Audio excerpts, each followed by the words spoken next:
Assalamualaikum dan selamat sejahtera. Nama saya Nurul Afiqah binti Abdul Razak, bernombor matrik 202292 dan hari ini saya akan membentangkan projek pembentangan dan refleksikan diri pengalaman awal di sekolah.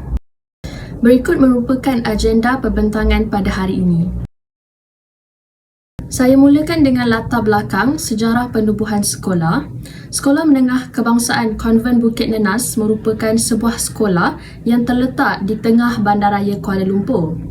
SMK CBN ditubuhkan pada tahun 1899 oleh sekumpulan muballigh Kristian wanita yang dikenali sebagai The Sisters of the Holy Infant Jesus, iaitu Mother St. Andrew, Senior St. Sabine and Senior Madeleine. SMK CBN merupakan antara salah satu sekolah yang tertua di Malaysia dan kini berusia 122 tahun. SMK CBN adalah salah satu sekolah pertama yang dibezakan sebagai sekolah kluster kecemerlangan oleh Kementerian Pendidikan Malaysia. Bagi melahirkan citra tersendiri, pihak sekolah telah mengambil inisiatif menubuhkan pasukan pancaragam sekolah pada tahun 1999. Dan buku CBN 100 Years at the Top telah dilancarkan bersempena dengan sambutan CBN 100 tahun.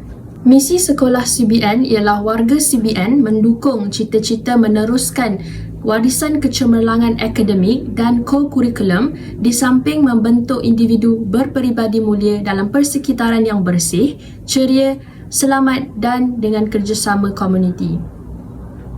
Manakala visi sekolah pula ialah CBN di puncak kecemerlangan. SMK Konvent Bukit Nenas terletak di tengah Bandaraya Kuala Lumpur, beralamat Jalan Bukit Nenas, wilayah Persekutuan Kuala Lumpur. Berikut merupakan antara infrastruktur yang disediakan di SMK CBN. SMK CBN menyediakan persekitaran sekolah dan bilik darjah dengan kemudahan yang lengkap dan selesa untuk semua warga SMK CBN. Berikut merupakan carta organisasi pengurusan Hal Ehwal Murid 2021 SMK Konvent Bukit Nenas Kuala Lumpur yang diterajui oleh pengetua Puan Rosman anak perempuan A. Lawrence. Berikut pula merupakan carta organisasi pengurusan kurikulum 2021 SMK Konvent Bukit Nenas Kuala Lumpur dan carta organisasi pemantauan co-kurikulum dan rumah sukan 2021 SMK Konvent Bukit Nenas Kuala Lumpur. Beralih pula kepada peranan Persatuan Ibu Bapa dan Guru dan alumni sekolah. PIBG merupakan sebuah persatuan yang mana ia melibatkan semua guru sekolah bersama ibu bapa para murid dan setiap sekolah mempunyai PIBG yang tersendiri.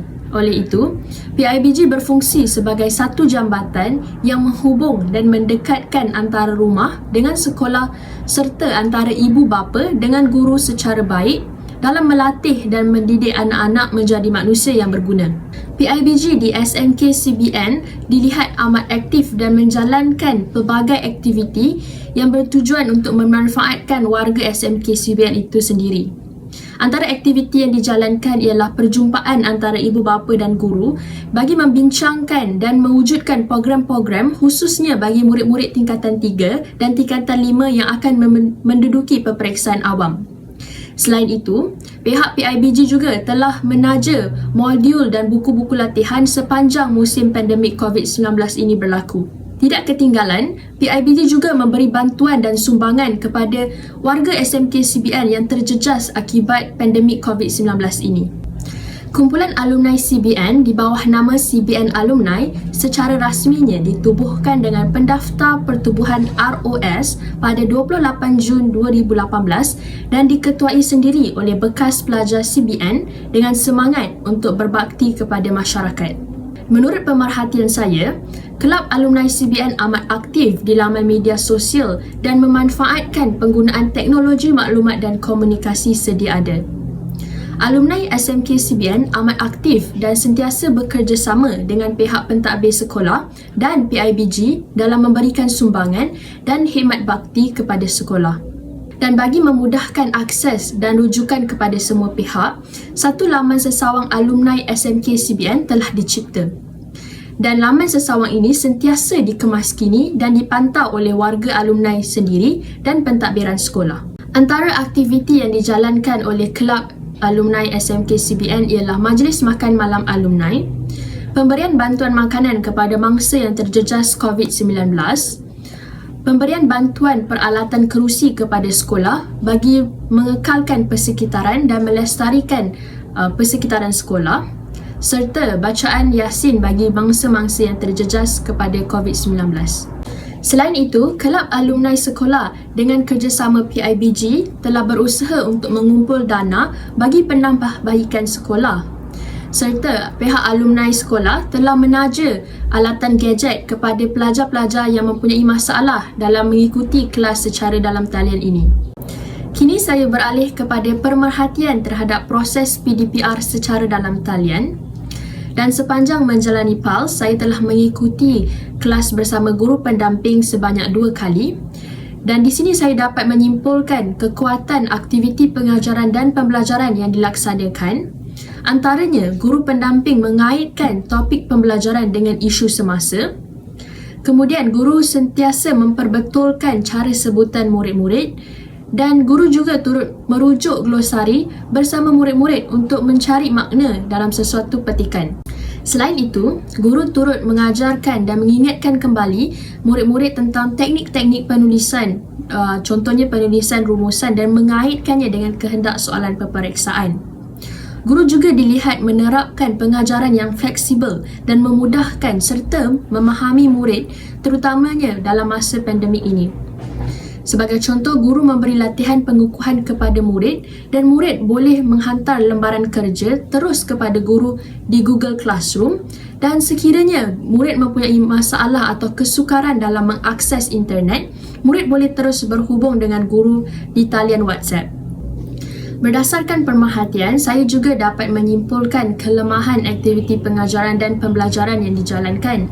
Antaranya, guru kurang menggunakan aktiviti permainan dalam talian, menggunakan aplikasi Kahoot dan Quizizz. Namun begitu, guru telah mempelbagaikan gaya pengajaran dengan menggunakan alat bantu mengajar dan bahan bantu mengajar yang pelbagai.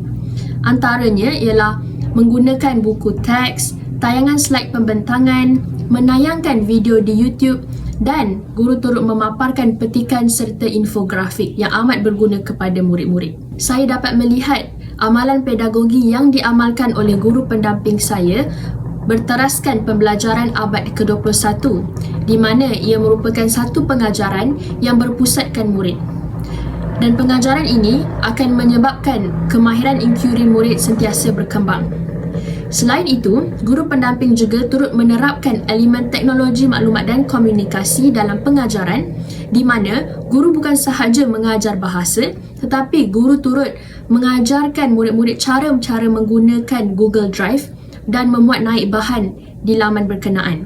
Terusnya, penyediaan rancangan pengajaran, SMK CBN telah mengambil satu inisiatif menubuhkan satu ruangan ERPH di Google Classroom bagi memudahkan para guru memuat naik dan mengakses rancangan pengajaran harian mereka. Guru pendamping saya juga dilihat menerapkan elemen kemahiran berfikir aras tinggi KBAT dalam pengajaran beliau.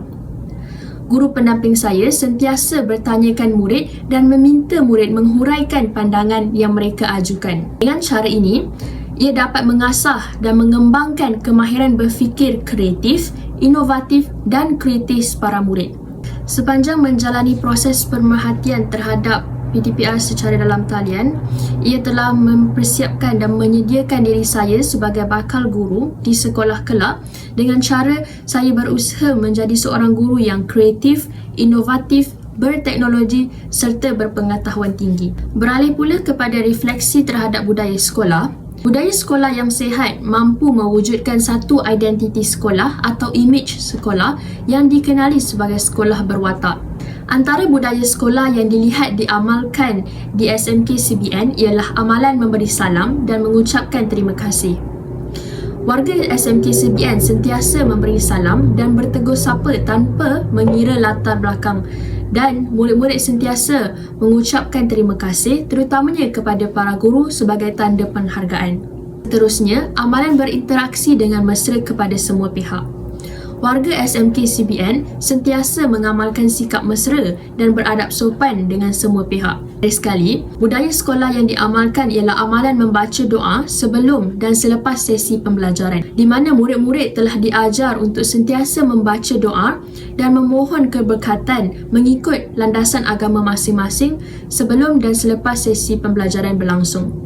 Manakala refleksi terhadap budaya kerja yang diamalkan di SMK CBN, saya dapat melihat bahawa SMK CBN sentiasa memperkasakan dan memastikan pembangunan intelektual dan sahsiah dalam kalangan murid mereka. Seterusnya, SMK CBN sentiasa memastikan pengurusan sekolah, guru dan kaki tangan mempunyai tahap profesionalisme dan kualiti kepimpinan yang tinggi. Seterusnya, SMK CBN sentiasa menganjurkan prinsip budi bicara dan kekeluargaan dalam semua urusan dan amalan. Berdasarkan pemerhatian dan refleksi terhadap budaya sekolah dan budaya kerja di SMK CBN, saya melihat beberapa jalan cadangan yang wajar dipertimbangkan oleh pihak sekolah. Antara cadangannya bagi mengatasi masalah dan sikap tidak yakin untuk berkomunikasi dalam bahasa Melayu bagi sesetengah murid adalah dengan cara pentadbiran sekolah mengadakan lebih banyak program dan budaya membaca serta bertutur dalam bahasa Melayu.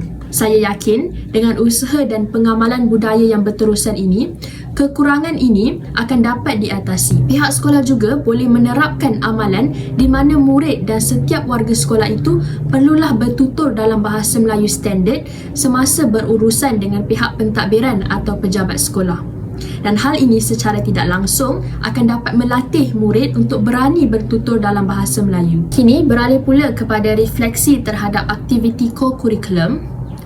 Antara aktiviti yang dijalankan oleh Persatuan Kesenian, Perbahasan, Persuratan dan Drama Kesenas sepanjang PDPR ialah latihan tarian dan perbahasan secara dalam talian. Aktiviti co-curriculum yang dijalankan oleh Persatuan Kesenas ini dilihat berjaya memupuk semangat kerjasama, muhibah dan toleransi dalam kalangan murid.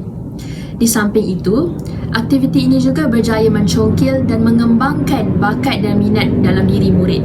Namun begitu, pelaksanaan aktiviti secara dalam talian ini telah membataskan pergerakan. Contohnya, latihan tarian terpaksa dijalankan secara dalam talian dan murid-murid menghadapi kesukaran untuk melihat dan mempertayangkan latihan tarian mereka.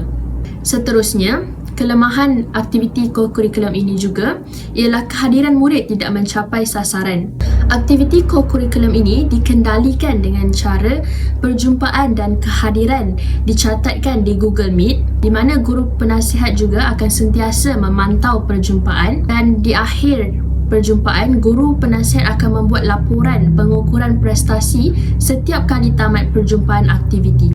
Pelaksanaan aktiviti co-curriculum yang dijalankan oleh Persatuan Kesenas ini penting bagi menyemai perasaan muhibah, perpaduan dan memupuk integrasi nasional serta menyemai nilai-nilai murni dalam kalangan diri murid. Seterusnya, aktiviti yang dijalankan dapat meningkatkan tahap disiplin murid serta memberi peluang kepada murid memahami konsep latihan yang dijalankan.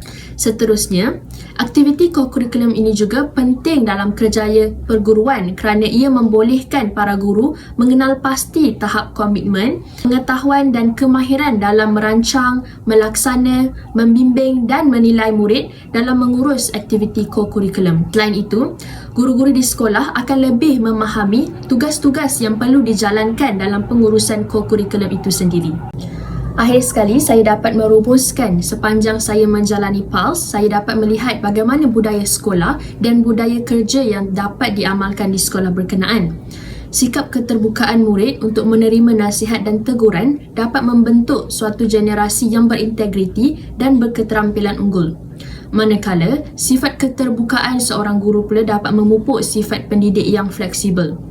Saya berasa amat bersemangat dan teruja semasa menjalankan PALS ini. Hal ini demikian kerana PALS telah memberi saya peluang untuk meneroka persekitaran, suasana sekolah dan mempelajari budaya kerja yang terdapat di dalamnya. Saya juga banyak belajar daripada guru pendamping serta pihak pentadbiran sekolah mengenai pengurusan bilik darjah dan sekolah itu sendiri.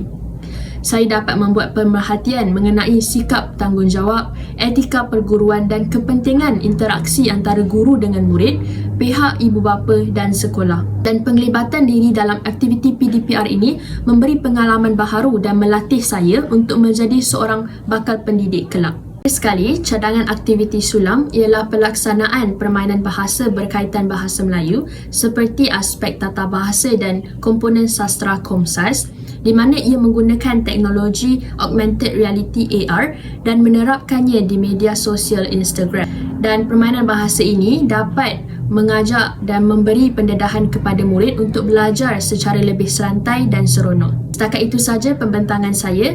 Saya akhiri dengan sekian, terima kasih.